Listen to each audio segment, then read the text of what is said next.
This morning's Devo comes from John 20, around verse 19, when Yeshua is making his first appearance to his disciples, and he meets them, comes into a locked room because they're hiding, and he says to them, Shalom Aleichem, which means peace be upon you.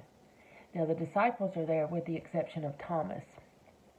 And when Thomas learns, or the disciples tell Thomas about Christ's appearance, he's like, unless I put my hand there, I will not believe. Wow, I like me some Thomas. I like the tenacity of Thomas. Unless I see it myself, I don't believe it. And I love Yeshua.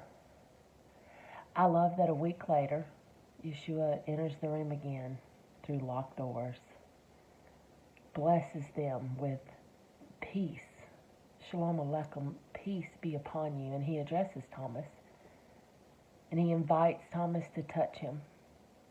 He invites Thomas to fulfill every portion of his doubt, the various spots that he wanted to see on Christ, and the various things that he wanted to touch, and the various place he wanted his hand to be put into him.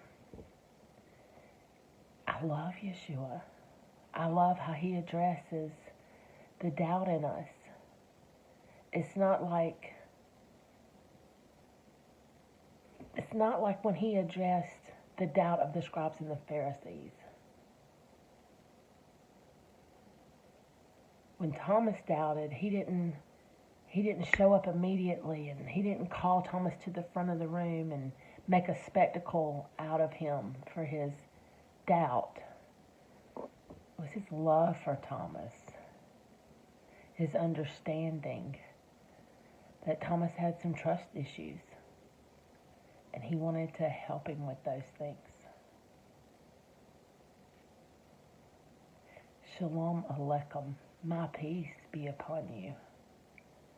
That was Christ's desire after all that he had been through on behalf of Thomas and the rest of them.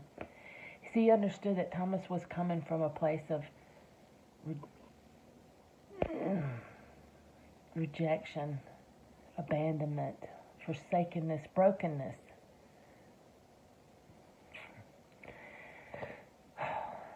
I just want to say that Yeshua is our only ride or die. He's already paid the price. He's already covered all of our doubts.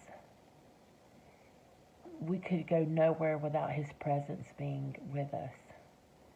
So my prayer is, Father, what's hindering me from touching and feeling your presence? What's hindering me from seeing you in this room or in this situation? Where's my doubt blocking your presence for me to access? I just pray that this day, this 14th day of February 2020, there will be some removal of some doubts for you. That he is an extreme God that will go to all measures for you to be able to touch and see and feel and know that he is good and he loves you.